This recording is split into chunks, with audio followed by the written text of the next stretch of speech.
Hi, welcome to Bearded Meeple. Today, we're going to take a look at a game for 2 to 6 players, ages 8 plus, and it'll play in about an hour or so. Now in this game, there's a deck building element, there's a resource collection element, and a race element. And that's where the strategy lies. Well, it's a fairly light game, and I love that aspect of it, but do you want to get cargo to get those treasures? Do you want to pick up some extra cards for your deck? Or do you want to race right for Trinidad and trigger game end? There's a lot to think about in this fun little game. It's brought to us by Forbidden Games. It's Extraordinary Adventures, Pirates. Let's take a look at it.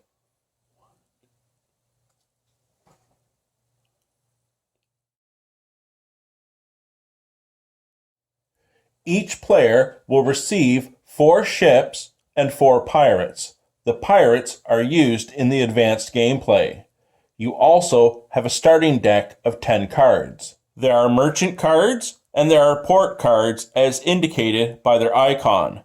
Both have a numeric value for movement and some will have a secondary ability.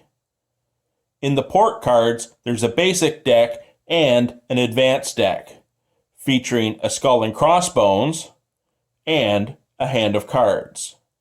There are 5 different types of cargo available to collect in the game. These cargo may be traded for any of the 20 treasure chests in the game. Let's take a look at the setup and the gameplay.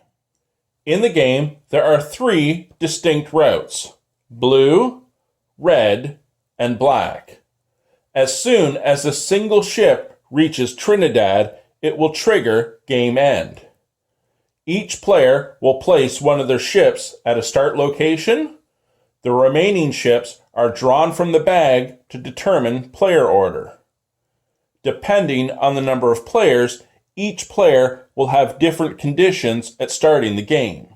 Along each route, there are cargo vessels. From the bag, you will randomly draw crates based on the number of stars at each location. Shuffle the merchant deck, placing it in the upper left corner. Each player has their deck of 10 cards that they will shuffle. They will draw to make a 5-card hand. On your turn, you are always playing 3 cards, then drawing back to 5. Also, shuffle the port deck, laying out 3 cards. Shuffle the treasure tiles, laying out 10. The other 10 will be placed back in the box, but will come out later in the game. Now, as this is a rather large board and everything won't fit on screen, I'm just going to focus on one aspect of the board and give you an overview of how the game will work. And as a reminder, there are additional port cards and the pirate meeples for the advanced gameplay. Gameplay is fairly straightforward. From your hand of 5 cards, you will always play 3. These cards may be used one of 2 ways, either for movement based on their numeric value or their special ability. If you're using a card for movement, a single card will move a single ship. You're not allowed to break those movement points up on a card. So, for 2 movement points, I can move this purple ship 2 spaces. With the other 2, I will move it another 2.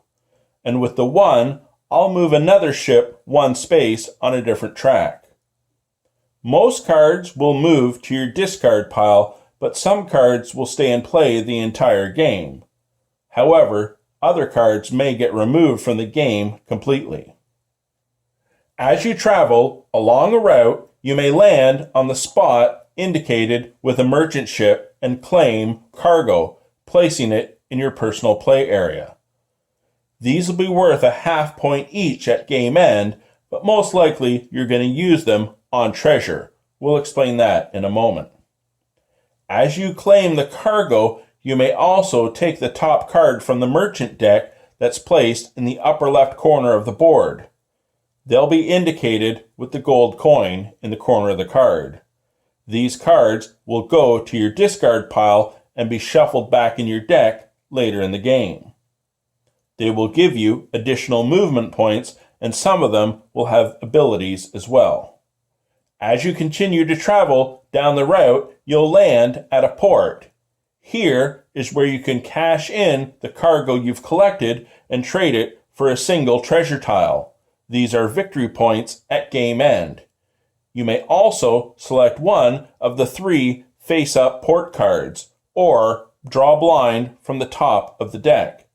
These cards giving you additional movement points and some of them having abilities. They too will be added to your discard pile and then get shuffled into your main deck. As you travel either to a merchant ship or a port, your movement will end immediately.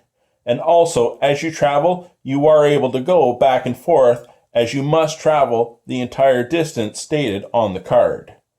The first player to get one of their ships to Trinidad from any of the 3 routes will trigger game end immediately. You then move to scoring.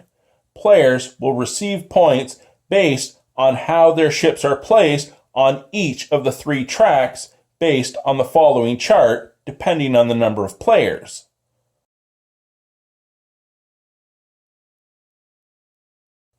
Players will also earn points for any treasure they've collected, half points for any cargo still in their possession. The player with the most points will win. And that, my friends, is Extraordinary Adventures Pirates. A couple of things I would like to say. First off, I did enjoy it, but I'll get back to that in a moment. Component-wise, I liked the thick tiles. I also like the thicker cardstock on the cards, which you don't usually see, but in this game, it was fine. I like the fact that they did tiny little crates instead of cubes. It was a nice touch. The insert is fantastic.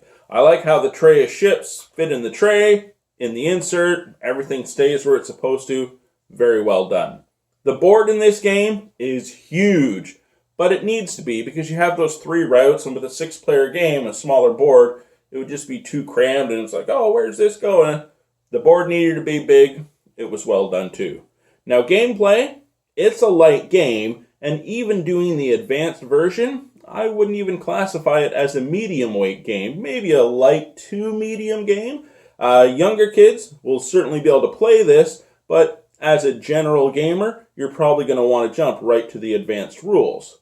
And having said that, I did like it because it was light. You have your deck builder, you have your resource collection, you're getting your treasures, you're building your deck, and then all of a sudden it's like, oh man, I want to go right to Trinidad and end the game because of where my ships are.